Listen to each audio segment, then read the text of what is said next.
Hello friends, radio Dwarka में आपका बहुत बहुत स्वागत है। आज हमारे साथ जो मेहमान हैं वो एक मल्टी टैलेंटेड पर्सन है।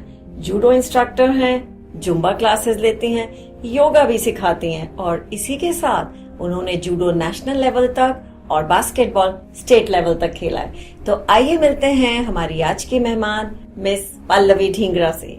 पल्लवी जी, आपका हमारे प्रोग्राम में बहुत बहुत स्वागत है। Thank you so much Yutika ma'am, मुझे रेडियो द्वारका में बुलाने के लिए।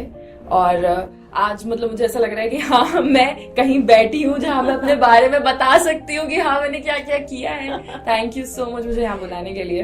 तो तुमने इतना सब कुछ किया है और इसके साथ कुछ वेडिंग इवेंट मैनेजमेंट भी करती हो। जी राइट। तो मैं छोटा सा इंट्रोडक्शन दे देती हूँ। हाँ। ये ऐसे स्टार्ट हुआ कि मैं स्कूल में थी। मुझे ना स्पोर्ट्स बहुत फैसिनेटिंग लगता था कि हाँ मुझे स्पोर्ट्स में जाना है, मुझे खेलना है, मुझे सब पसंद था बहुत। थोड़ा पढ़ाई में तब कम थी, लेकिन धीरे धीरे रियलाइज हुआ कि वो भी बहुत इंपॉर्टेंट है। तो बड़े होने के साथ साथ वो भी बहुत अच्छा हो गया, टच वुड। लेकिन स्टार्टिंग मैंने ऐसे ही करी। फिर मैंने देखा कि मेरे स्कूल में जूडो की बहुत बड़ी टीम है।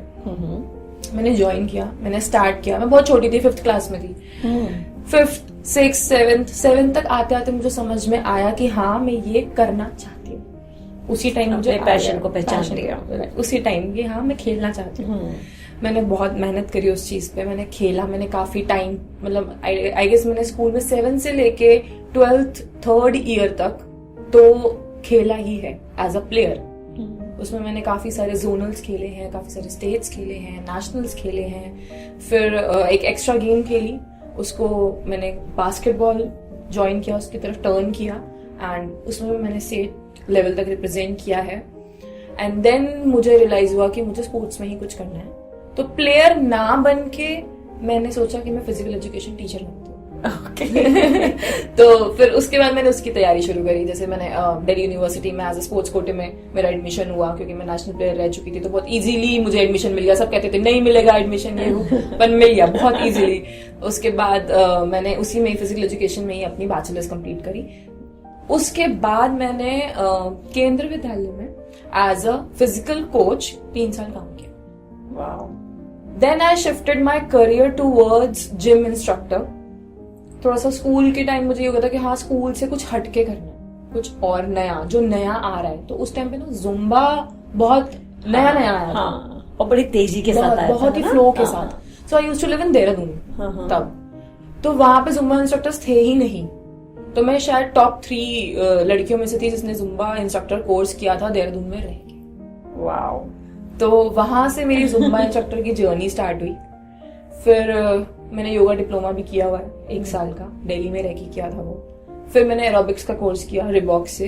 एंड देन मैंने जिम लाइन में अपने आप को आगे बढ़ाने की कोशिश करी। ग्रेट। इतना सब और इतना एंथी हो तुम हर चीज करें, दैट्स रियली वंडरफुल। मतलब एक चीज हम पूछना चाहेंगे, सो लाइवली और इतने अच्छे हो तुम, और इतना सब नई नई चीजें करते रहे और उस सब में एक मुकाम हासिल किया है ना, तो दैट्स वंडरफुल। एक चीज हम जानने चाहेंगे, पर्सनल क्वेश्चन, की किस चीज ने मोटिवेट किया और कैसे तुम हमारे इस प्रोग्राम आत्मनिर्भर ओल्ड एज की तैयारी में आई हो? मैम, मैंने आपका प्रोग्राम अपने कलीग्स में ही देखा है। उन्होंने आपकी वीडियो शेयर करी, मैंने देखा, तो मुझे लगा ये प्लेटफॉर्म ऐसा है कि आप अपनी चीजें जो आपने की है लाइफ में वो लोगों के साथ डिस्कस कर सकते हो। आप उन्हें बता सकते हो कि आपने क्या क्या किस तरीके से फेस करके कैसे अपने आप को आगे स्टैंड करने की एक तैयारी की है। हाँ। जिससे आप मतलब अपने ओल्ड एज तक, जब तक आप जी रहे हो तब तक आप कैसे इंडिविजुअली सेल्फ डिपेंडेंट होके जी सकते हो। That's wonderful. Thank you for watching our program. तो दर्शकों, आपसे भी अनुरोध है कि आप भी जुड़े रहिए हमारे रेडियो द्वारका से और हमारा प्रोग्राम आत्मनिर्भर ओल्ड एज की तैयारी देखते रहिए। और जब जी चाहे तब आप भी यहाँ के अपने व्यू शेयर कर सकते हैं। तो पल्लवी, जैसे हमारा प्रोग्राम है आत्मनिर्भर ओल्ड एज की तैयारी, सबसे पहले हम आपसे जानना चाहेंगे आत्मनिर्भर से आप क्या समझते हो? आत्मनिर्भर से मैम मैं तो ये समझती हूँ कि अगर मैं सिर्फ एक लड़की के पॉइंट ऑफ व्यू से देखूं तो वो ये कि आपके पास उतनी नॉलेज, उतनी स्टेबिलिटी होनी चाहिए कि आप एक फेस जो है लाइफ का जिसमें आप जी रहे हो उसको आप अपने स्टैंडर्ड से लो करके ना जियो, आप उस स्टैंडर्ड पे जियो जिसपे आपने अपने आप को हमेशा देखना चाहा है। और उसके लिए क्या है, उसके लिए आपको हार्ड वर्क तो करना है, लेकिन आपको एक थॉट प्रोसेस लेके चलना पड़ेगा कि हाँ मुझे इस एज तक ये चीजें चाहिए अपनी लाइफ में, ताकि मैं बिना किसी के इन्फ्लुएंस, बिना किसी के सहारे के, अगर मेरे आसपास आज कोई नहीं है, क्योंकि हमेशा आपके पास हर कोई नहीं रहता, अगर आपके पास नहीं है तो आप खत्म ना हो जाओ मायूस होके अपने आप को उस चीज में, मतलब खत्म ना कर दो। तो आपको उस लेवल तक अपने आप को मेंटेन करना है ताकि आप खुशी खुशी जियो लाइफ जब तक आपकी है। वो आत्मनिर्भर है। और हमारा जो दूसरा मुद्दा होता है ओल्ड एज की तैयारी, तो तुम्हारे लिए तो ये बहुत ही अभी अर्ली है पूछना, लेकिन क्योंकि आपने आसपास के लोगों को देखा जिस वजह से आप इस प्रोग्राम में आना चाहती थी और अपने व्यूज शेयर करना चाहती थी, तो हम जानना चाहेंगे ओल्ड एज की तैयारी क्या शुरू कर दी है और क्यों करी की तैयारी? मुझे ऐसा लगता है कि लाइफ स्पैन बहुत छोटा हो गया आज। बहुत जल्दी जल्दी लोगों को कुछ ना कुछ हो रहा है, मुझे ऐसा लग रहा है मुझे थोड़ा सा जल्दी जल्दी कुछ कर लेना चाहिए अपने लिए, ताकि मैं जो चीजें सोच के आई हूँ, जो मुझे लगता है कि मुझे आगे लाइफ में कुछ कुछ करना है, कुछ चीजें हैं, कहीं जाना है, कहीं घूमना है, कोई चीज मेरे पास होनी चाहिए, उसके लिए मुझे डेफिनेटली सोचना पड़ेगा। तो अभी मैंने फिलहाल प्लानिंग यही सोची है आगे कि मैंने इतना कुछ किया है, तो एक कुछ ऐसा सेंटर खोला जाए जिसमें जो ओल्ड एज वाले हैं, जो आजकल ये चाहते हैं, जो ये मतलब कहते हैं कि हम कभी वर्कआउट नहीं करना चाहते हैं, या हम कभी इस एज में क्या शुरू करना, हमारी हड्डियां दर्द करती हैं या हम नहीं, तो मैं उन्हें ये बताना चाहती हूँ कि देखो आप किसी भी एज में वर्कआउट शुरू कर सकते हो, आपको एक मोटिवेशन की जरूरत होती है। बिल्कुल। आप तो मैं कुछ एक ऐसा सेंटर प्लान कर रही हूँ और कुछ सालों के बाद, जिसमें लोग अपनी मोटिवेशन को हायर करने के लिए आए, एंड ओल्ड एज के लिए मैं वो चीजें विदाउट कॉस्ट रखना चाहती हूँ। यंगस्टर्स आए, अपना करें, कॉलेज गोइंग आए, वो देंगे ऑब्वियसली, सबका उनका अपना उनका एक पैकेज अलग हो, लेकिन ओल्ड एज के लिए एक अलग हो कि वो लोग आए और अपने आप को मेंटली और फिजिकली स्टेबल करें वहां पर। तो मेरा आगे का थोड़ा सा फ्यूचर प्लानिंग यही है, बहुत बड़ा नहीं, उतना जितने में हाँ तो कर सकते, प्रैक्टिकल यू नो, प्रैक्टिकलिटी के हिसाब से सोच रही हूँ, दैट्स रियली रियली गुड। लेकिन ये जो कुछ भी है इसके लिए फाइनेंसेस डेफिनेटली है ना, तो क्या तुमने अपने फाइनेंसेस के लिए कुछ प्लानिंग की हुई है? ऑफ कोर्स अर्निंग तो तुम इतना सब कुछ काम करती है, वो तो हो ही रहा है, लेकिन ये सोचा है कि मुझे आगे आने वाले समय के लिए कुछ उसको जोड़ के भी रखना? डेफिनेटली सोचा है। तो अब क्या है कि बहुत सारे इन्वेस्टमेंट आपके प्लान्स होते हैं, राइट? आपने गोल्ड में इन्वेस्ट किया, आपने सिल्वर में इन्वेस्ट किया, आपने स्टॉक मार्केट में किया, बहुत सारी चीजें होती हैं। तो हाँ, थोड़ा थोड़ा अमाउंट मैं हर जगह इन्वेस्ट करती हूँ ताकि मुझे उसका पे बैक तब मिले जब मुझे उसको एक्चुअल में यूज करना हो। That's good, yes. तो तुमने वो प्लान किया? मैंने डेफिनेटली प्लान किया। अच्छा, अब पल्लवी हमारा एक होता है ओल्ड एज की तैयारी, तो उसमें सबसे पहले हम सेहत के बारे में बात करते हैं, और हेल्थ और वही physical health, you know main point हमारा पहले ये होता है। फिजिकल हेल्थ के बारे में तो you are the best person to tell, you no.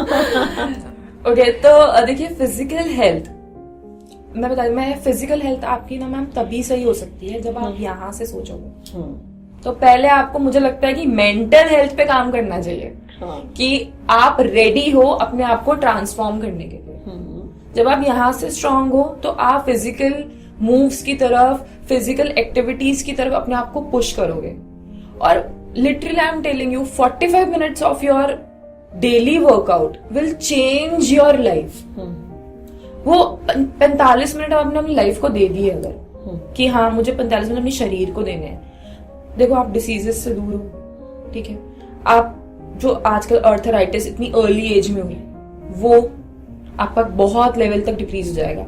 Females में बहुत ज्यादा पीसीओडी हो रहा है, बहुत ज्यादा थायराइडिज्म बढ़ रहा है, तो ये आप फिजिकल एक्टिविटीज से कंट्रोल कर सकते हो। और एक तो फूड साइकिल हमारी बहुत चेंज हो चुकी है, देखो बाहर का बहुत ज्यादा होता है, ठीक है। मैं काफी अभी बहुत ज्यादा बाहर जाती हूँ, पार्टीज में जाती हूँ, सब चीजें हैं, क्योंकि मेरा काम भी है एक तरीके से, बिकॉज मैंने आपको बताया था कि मैं वेडिंग इवेंट्स भी ऑर्गेनाइज करती हूँ। बट मैं अपने डाइट पे बहुत कंट्रोल करती हूँ। नहीं खाना बाहर जाके, अपना घर से खाया, या फिर अगर मैं बाहर भी हूँ तो I skip on salads, right, I skip on fruits, ये सब चीजें। तो एक हेल्थ के लिए तो मैं यही बोलना चाहूंगी कि आप अपने आप को एक बार स्ट्रांगली मेंटली बना लो अपने मन में कि हाँ हमें अपने आपको 45 मिनट्स डेली के देने हैं। आप चाहे वॉक करो, आप चाहे जिम जाओ, आप चाहे योगा करो, आप मेडिटेशन करो, बट बहुत जरूरी है। और ये मेंटली अपने आप को कैसे स्ट्रांग रखें? मेंटली अपने आप को स्ट्रांग देखो आप तब रख सकते हो जब आपको पता है कि आपको एक हेल्दी लाइफस्टाइल जी, ठीक है। कोई भी नहीं चाहेगा ना आज के टाइम में कि आप दर्द में जियो या बीमारियों के साथ जियो, कोई नहीं चाहेगा। सबको एक तो आजकल सोशल मीडिया बहुत ज्यादा हो गया है हमारा, ठीक है, तो सबको सुंदर दिखना है, सबको फिट दिखना है, तो वो भी एक मेंटल लेवल सेटिस्फेक्शन होती है। और जो अगर मैं लेडीज में बोलूँ ना, मुझे ऐसा लगता है कि अगर एक औरत या एक लेडी या गर्ल्स जो अब हो रही हैं, यंग एज में आ रही हैं, if they are physically looking attractive खुद को भी, तो वो यहाँ से भी स्ट्रांग होती है।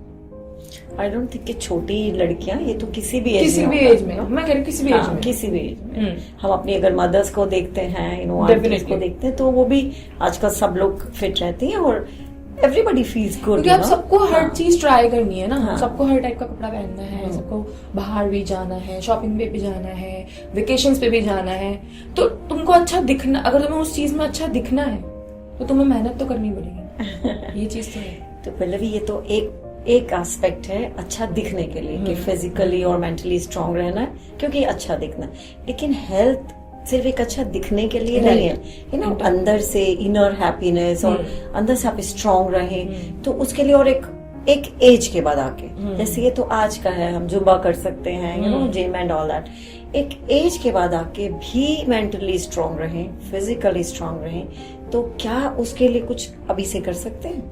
डेफिनेटली हम अभी से क्या स्टार्ट कर सकते हैं, हम अपने आप को 5 मिनट रोज मेडिटेशन दे सकते हैं डेली।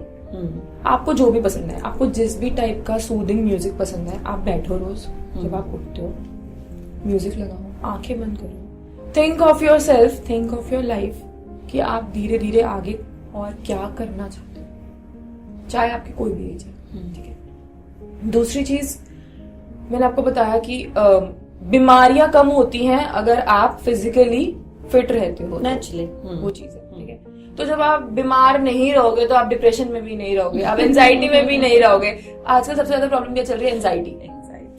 और हर एज में, छोटे बच्चों से शुरू हो गई है, छोटे बच्चों को स्टडीज की, फिर जॉब की, फिर लोगों को शादी की, फिर बहुत सारी चीजें आ गई। वो जो डिप्रेशन एंजाइटी है, उसके लिए आपके पास सबसे बेस्ट चीज ये है कि आप अपने आप को दिन में 5 से 15 मिनट मेडिटेशन के दो, अपना बेस्ट फेवरेट म्यूजिक सुनो, राइट। आपको लगता है कि आपको रात को कोई बुक पढ़ के सोनी चाहिए जिसमें आपको लग रहा है कि आप लाइफ के बारे में पढ़ पा रहे हो, या आपको जिस भी चीज में आपका इंटरेस्ट है वो जरूर करके सो। रीडिंग मुझे लगता है, मुझे बहुत बाद में समझ में आया, बट रीडिंग बहुत इंपॉर्टेंट है। It is not about books only, it is you should read something जो रात को तुम्हारे थॉट्स को क्लियर करे। सोने के टाइम तुम्हारे दिमाग में वो टेंशन ना रहे, तुम्हारी लास्ट थॉट हो वो पॉजिटिव हो। आपका मानना है कि इंस्टेड ऑफ वॉचिंग टीवी और मोबाइल में कुछ सर्च करने से ज्यादा अच्छा है कि सोने के टाइम हम थोड़ा सा पढ़ाई करें। Definitely read books are our best friends, right, from every age. तो ऐसा करेंगे तो हमारी हर एज, कोई भी हम एज में होंगे तो हम रूटीन है ना, life time, it's a life cycle. आपको अपना रूटीन चेंज करना पड़ेगा, क्योंकि आजकल स्लीपलेस नाइट्स हो गई हैं, ज्यादा तो टीवी देखते रहते हैं, टीवी या रील्स, यस, तो वो हम अपने आप ना खोते जा रहे हैं, अपना टाइम खोते जा रहे हैं। इसलिए हमें एंजाइटी ज्यादा हो रही है, टेंशन ज्यादा होती है, हम ज्यादा थिंक करते हैं, ओवर थिंक करते हैं चीजों को। बट मुझे ऐसा लगता है कि किसी भी एज में आपको मेडिटेशन हमेशा शुरू कर ही देनी चाहिए। 4 से 5। बहुत अच्छा लगा हमको जानकर कि इतनी छोटी एज में भी आप ये सोचते हो कि ज्यादा मीडिया से ना जुड़ा है, जबकि आप खुद एक इन्फ्लुएंसर हो, लेकिन अपने लिए टाइम दो, मेडिटेशन करो, म्यूजिक सुनो, बुक्स पढ़ो, थोड़ा सा अपने आप को सोचो समझो, और वो हर एज में, हर एज में। और इसके साथ होता है इतना सब करने के बाद भी कि हमने जैसे बात भी की थी, एक अकेलापन, आप अकेले रह जाते हैं, तो वो अकेलेपन ना रहे, और उसके साथ कैसे हम, अगर ऐसा आए मौका, तो हम अपने आप को क्या समझाएं और कैसे अपनी लाइफ को पॉजिटिव रखें उस मोमेंट में भी। मैंने आपको उस टाइम भी एक चीज डिस्कस करी थी कि अकेलापन सिर्फ वो नहीं होता कि आप अकेले रह जाओ, कि आप घर में अकेले हो या आपके पास पेरेंट्स नहीं है, आपके पास हस्बैंड नहीं है। अकेलापन आपको किसी के साथ रह के भी महसूस हो सकता है, क्योंकि आप अपनी इंडिविजुअलिटी जो है ना वो खो देते हो। तो आपको वो नहीं खोनी है। आपको पता होना चाहिए आप क्या हो, आपको क्या करना है लाइफ में, आप क्या हो, आपको किस चीज से खुशी मिलती है। अगर आपने वो चीजें नहीं खोई तो आप अकेलापन फील नहीं करोगे। लेकिन अगर आप किसी के साथ रह के भी या अकेले रह के वो सब चीजें खो दोगे कि आपको पता ही नहीं होगा आपका इंटरेस्ट किस चीज में, तो आप अपने आप को डाउनफॉल में ही देखो, आप ऊपर नहीं जा पाओगे। That's really good. तो आप अपने इंटरेस्ट की तरफ रहो, जो आपका इंटरेस्ट है आप जिंदगी भर देखो। एक आर्टिस्ट होता है, एक पेंटिंग, मुझे बहुत ये पेंटिंग्स देख के बोलना मुझे लगा मुझे बताना चाहिए। एक आर्टिस्ट है, वो अपनी पेंटिंग्स में वो ज्यादा कहीं नहीं जाएगा, वो इधर उधर नहीं घूम रहा, वो कुछ नहीं कर रहा, वो एक जगह पे बैठा हुआ है, पर वो अपनी पेंटिंग्स में अपनी दुनिया देखता है, क्योंकि उसकी इमेजिनेशन वहां तक चलती है। 10 घंटे सोचेगा, लेकिन वो उसको कहा एक पोर्ट्रेट बनाएगा उस चीज की, राइट। तो यही आपकी लाइफ में भी है। आपको अपने इंटरेस्ट के साथ अपनी आगे वाली लाइफ के बारे में सोचना चाहिए कि आप क्या इंडिविजुअली सोचते हो, आप इंडिविजुअल क्या हो। अब जैसे आजकल सोलो ट्रिप्स बहुत चल रही है, राइट, और बहुत लोग कर रहे हैं, कोई भी एज के लोग कर रहे हैं, बहुत ज्यादा, क्योंकि बहुत एंजॉय कर रहे हैं, क्योंकि वो अपना टाइम स्पेंड करना चाहते हैं खुद के साथ टाइम स्पेंड करो। मतलब अकेलापन मैं कहती हूँ बहुत बुरा नहीं होता अगर आप खुद के साथ टाइम स्पेंड करना जानते हो। तो आप अकेले हैं ही नहीं। अगर आप अपने आप को पहचान रहे हैं तो आप अकेले हैं ही नहीं। तो दर्शकों, आपने देखा कि पल्लवी ने कितने अच्छे से समझाया, इतनी छोटी उम्र में उनके थॉट प्रोसेस कितना स्ट्रांग है और कितना पॉजिटिव है। और वही है कि मीडिया से थोड़ा दूर रहिए, मोबाइल टीवी रात को नहीं, बुक्स पढ़िए, किताबों से प्यार करिए और अपने आप को पहचानिए। अगर हम अपने आप को पहचानते हैं, हम अपना इंटरेस्ट जानते हैं, अकेले कैसे हैं। पल्लवी, इसके साथ अगर आप कोई भी मैसेज हमारे दर्शकों को देना चाहें तो प्लीज। डेफिनेटली मैं बस ये कहना चाहूंगी, गाइस देखो, जो अच्छा लगता है लाइफ में करो। आपको जहां सेटिस्फेक्शन मिल रही है अपनी लाइफ में, आप वो करो। आप मत सोचो ये क्या कह रहा है, वो क्या कह रहा है, उसने मेरे बारे में क्या कहा, या थर्ड पार्टी मेरे बारे में क्या सोचेगी। क्योंकि जब आप अकेले होते हो तो हर कोई आपके पास आपको सेव करने नहीं आता। यू आर द वन जिसको अपनी मेंटल थॉट से निकलना है, यू आर द वन जिसको अपनी फिजिकल हेल्थ से निकलना है, यू आर द वन जिसको अपनी सोशल एंजाइटी से बाहर आना है। तो मैं ये कहूंगी कि आप वो करिए जो आपको अच्छा लगता है, जिसमें आपको खुशी मिलती है। बस किसी को हार्म नहीं करना, उससे किसी को हार्म नहीं होना चाहिए, किसी को नुकसान नहीं होना चाहिए। Thank you Pallavi, thank you for coming here और इतने अच्छे से आपने सब बातें शेयर करी। Thank you very much. तो दर्शकों, अपनी इच्छाओं को मत दबाइए, उनको पहचानिए, अपने आप को पहचानिए और अपने इंटरेस्ट को जिए। एक जिंदगी है, जी लें। तो इसी के साथ हम आपसे विदा लेते हैं। थैंक यू, फिर मिलेंगे। Bye bye.